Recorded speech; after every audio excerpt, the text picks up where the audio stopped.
Hey guys, it's Orion here. I'm here with my first official video on the Cartoon Universe channel.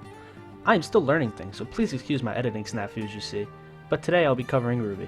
I am personally a huge RWBY superfan and have been watching the show since its start back in 2013. This show has meant more to me than most other shows, mainly for the reason that I really connected with Monty back when he was still alive, as I am currently an illustrator trying to make my own series, so seeing him make a passion project where he could just have fun and do what he really wanted to really connected with me on a personal level. Anyways, on to the analysis and discussion. With RWBY on its break until this October, there's been a lot of speculation on where the story goes from Volume 7. Spoiler warning for RWBY Volume 7. At the start of the volume, many were wondering how the relationship between RWBY and friends and General Ironwood would end up in the overall plot of the volume. As far as viewers were concerned, the last time we saw General Ironwood, he was not in the best state. After the fall of Beacon and Penny's death, the General closed the borders of Atlas and placed a hefty embargo on all dust purchases and transportation. This made many, myself included, believe that Ironwood would want nothing to do with Team RWBY and friends. And also that, like his fairy tale is based on, the General would become a cold-hearted dictator that thought the ends justified the means. This is evidence of repetitive themes in the series. However, this is not the first time we've seen repetitive themes in the show. The first instance we see of repetitive themes is when Osmond meets RWBY in the very first episode. The very first thing Osmond says to RWBY is this: Ruby Rose, you have silver eyes.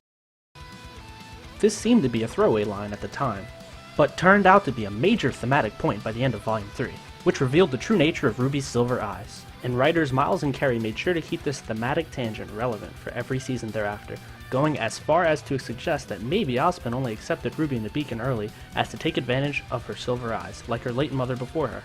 In a way, RWBY is a repetitive theme in character form, as this is not the first rose Osmond has used for his purposes in the show. Now, what does this all mean? In simple terms, the writers have consistently supplied us with themes repeating themselves while developing the characters they're based around. Such as Ironwood. In his first showing, the General was depicted as a stern and forceful man, and now in Volume 7, this character trait is brought back, but as a theme, and is subverted to show why Ironwood is the way he is. Ironwood is afraid of his kingdom becoming the next Beacon, and afraid he will lose control. So we see him over the course of the volume progressively taking more and more control, culminating with his standoff with Team RWBY. So far in the volume, the relationship with Team RWBY and friends was surprisingly good. He welcomed them with open arms, and even gave them a place to train, and sleep, and stayed 100% honest with them. This is the opposite of how Osmond treated RWBY and friends in previous volumes.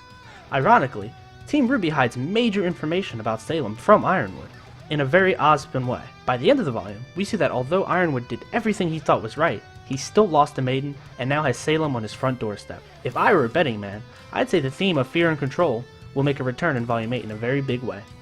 And will most likely be centered around Salem and Ironwood, and their battle for control of not just Atlas, but of Ironwood's fear. RWBY has the amazing ability to take themes that are pre-existing and subvert them in a way that develops characters in ways just beyond the standard flashback. It uses preconceptions of fairy tales to trick the viewer into expecting classic fairy tale story beats, but then doing something completely different. That's why the show is so beloved by many. That, and the cute teenage girls with ultra cool transforming weapons helps too. All in all, the writing in the show is somewhat of an evolving staircase. As the show moves forward, they are able to constantly improve the world building and atmosphere of the world of Remnant. I really think this show will go down in history as a story that started off superficial and surface level, but evolved into a magnificent tale of subversion and twist. And I, for one, can't wait to see what's in store for Volume 8 and beyond. The writers of RWBY have come a very long way from the few minute shorts that were the beginning of such an awesome series. I genuinely appreciate everything they've evolved the story into today. So what are your thoughts on the repetitive themes in RWBY? Comment below. We would love to hear your thoughts and theories. Thank you so much for watching the video. This is my first outing as host, so I hope I did well for you guys. Don't be afraid to leave me feedback. I truly love this awesome community, and I'm glad to be a part of it in a big way. Make sure to like and subscribe if you've not already. I hope to see all you huntsmen and huntresses again.